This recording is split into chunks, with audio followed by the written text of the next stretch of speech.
Bonjour Marc Morisset. Bonjour.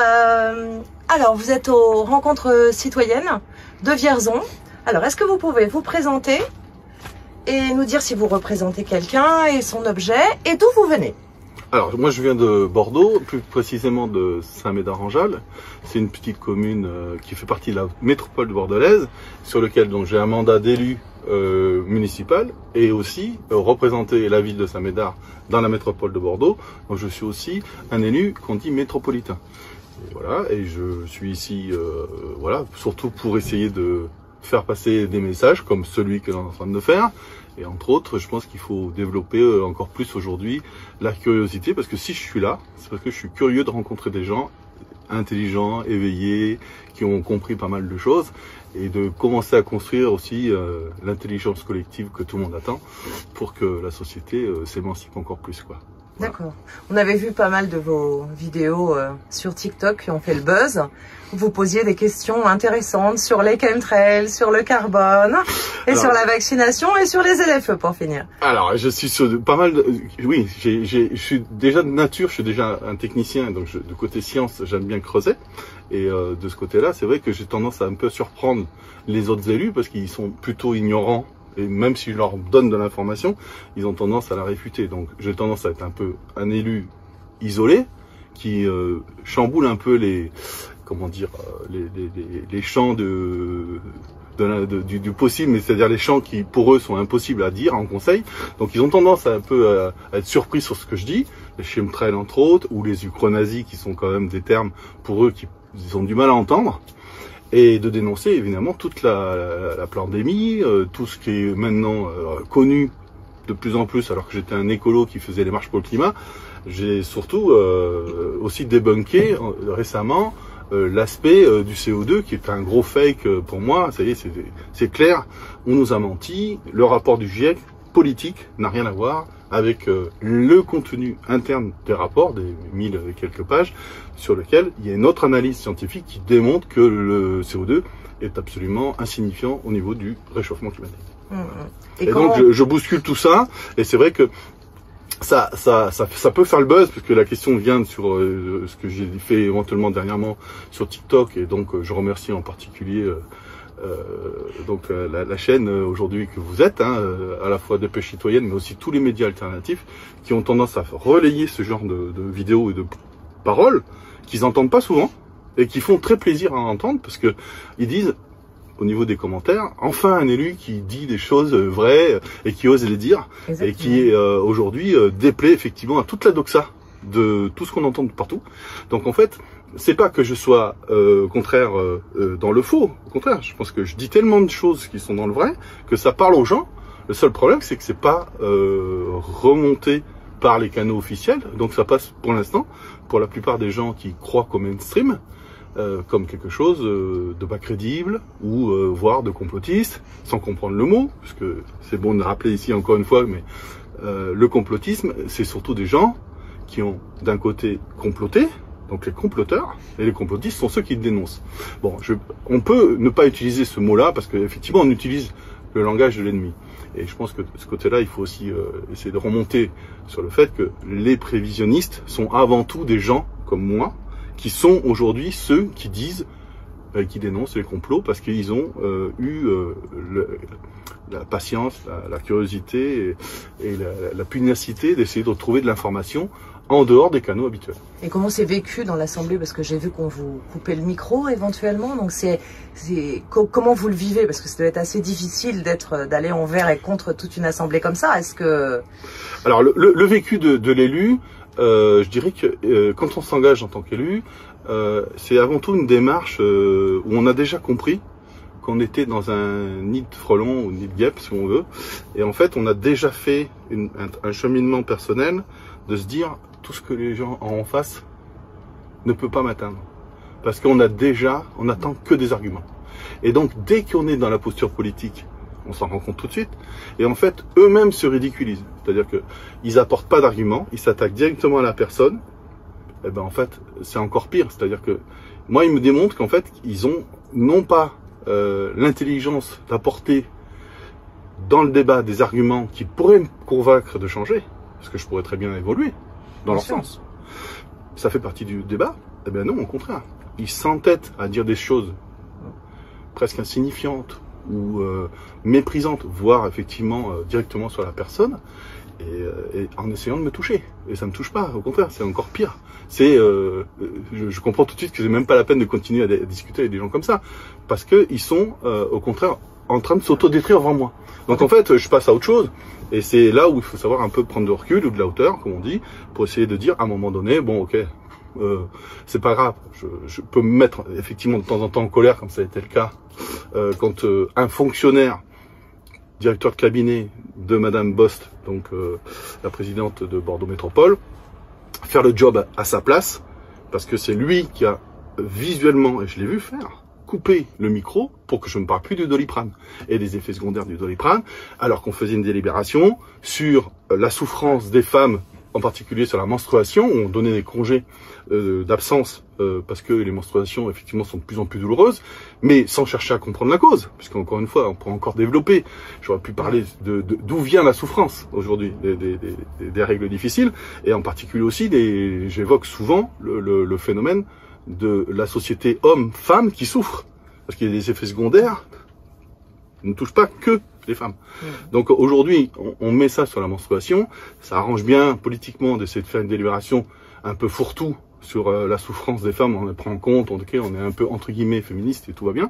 En fait, non, on cache une partie de la vérité, parce qu'en fait, si les personnes ont des règles difficiles, aujourd'hui, les études le prouvent, hein.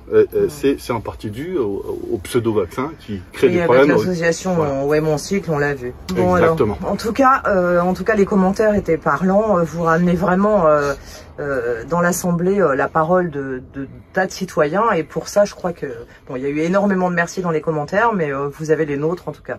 Alors, on va passer à notre première question. Oui, c'est vrai. Qu'est-ce qui vous a personnellement amené à vous engager et à agir dans cette crise, comme venir ici à ces conférences?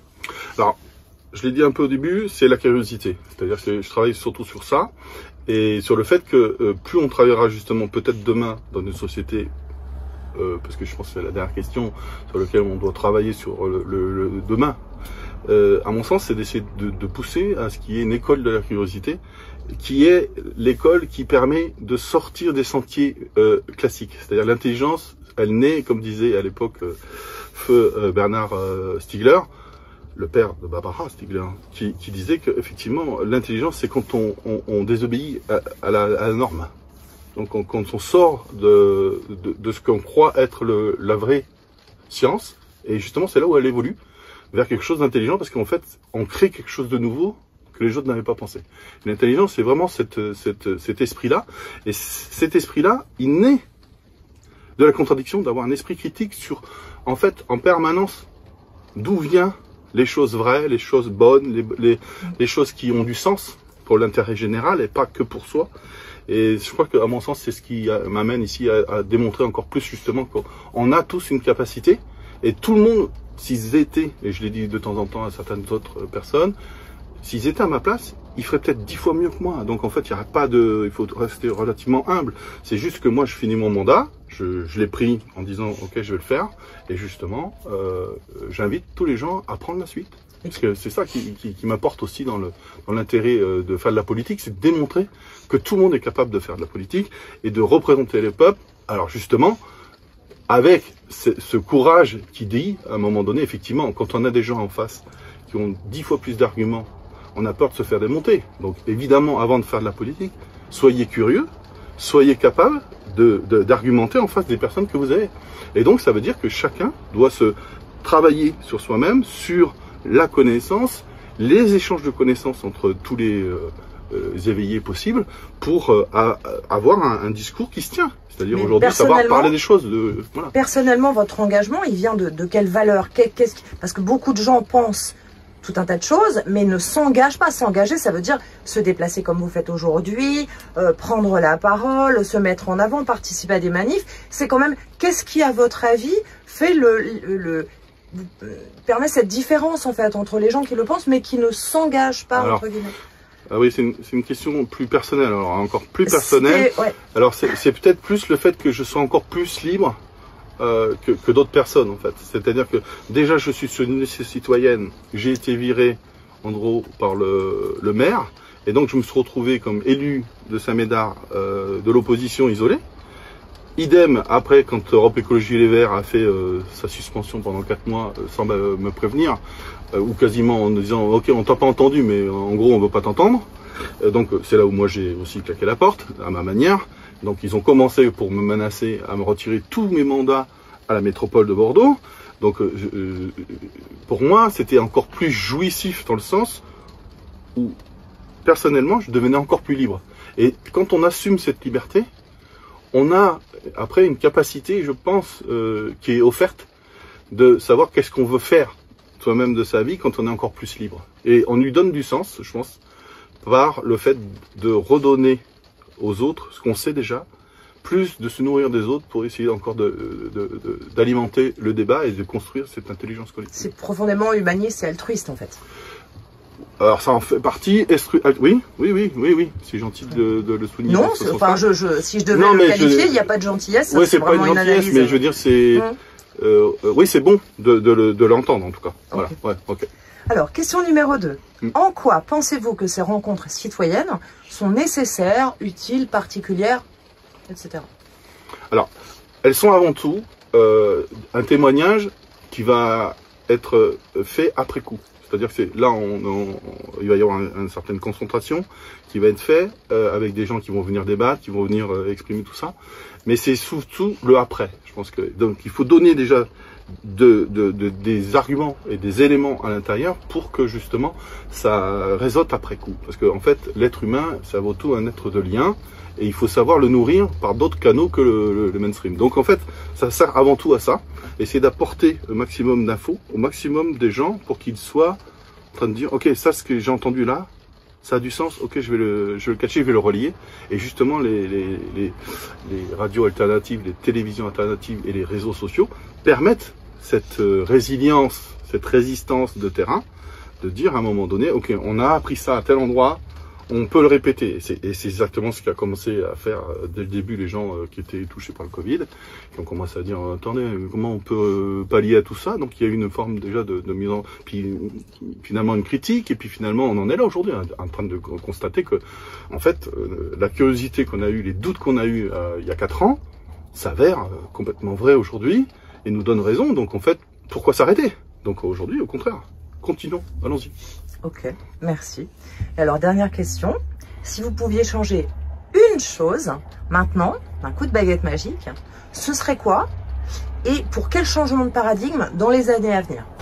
Alors, la question, je l'avais eue avant, et je peux la répondre à 2 niveaux. Le premier, changer les choses de façon globale dans le monde, ce serait de sortir le monde entier du sionisme. Donc là, on est complètement avec des États corrompus qui sont dans une démarche religieuse sous couvert religieuse, hein, c'est-à-dire, mais avant tout derrière c'est plutôt du satanisme, parce que derrière effectivement le sionisme n'a rien à voir normalement avec la religion juive, hormis le fait d'utiliser le peuple élu comme étant, je dirais, le faire valoir, d'essayer de faire un grand Israël avec un nouvel ordre mondial qui aurait la main sur tout le reste. Bon, donc ce sont des dominants, ils l'assument. Donc ils sont sur la logique, la même logique du nazisme avec la race supérieure. Et ces gens-là, aujourd'hui, n'aiment pas le peuple. Et je dis les peuples. Donc au niveau mondial, je pense qu'il va falloir que les gens en prennent conscience. Donc s'il y avait quelque chose à changer, ce serait ça. Mais après, on est dans le local, on est dans la vie de tous les jours.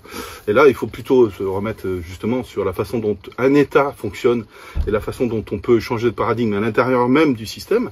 Donc c'est de s'intéresser un petit peu plus à certains mouvements alternatifs.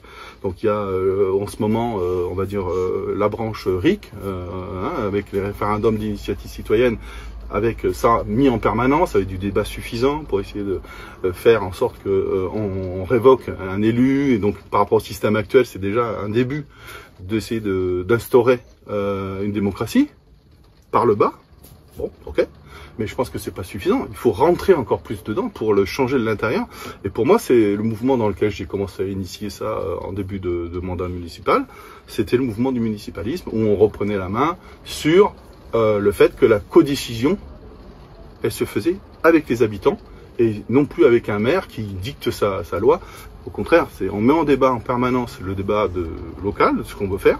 Et quand on a compris ça, ben, si on peut le mettre en place au niveau local, on peut le mettre en place à tous les endroits. Et ça, pour moi, c'est le leitmotiv de ça. Enfin, le mot le plus synthétique, c'est la gouvernance citoyenne, avec un système de tirage au sort qui permet de enlever le système de corruption que le système est capable de faire en mandatant des gens et en les achetant. Et là, non, si on tire au sort et qu'on renouvelle en permanence les assemblées citoyennes, on casse la corruption et on permet aux gens de s'intéresser par eux-mêmes à l'intelligence collective, au débat public, au débat politique, et donc à être intelligent à plusieurs. Voilà, tout simple. Bah écoutez Marc, merci beaucoup.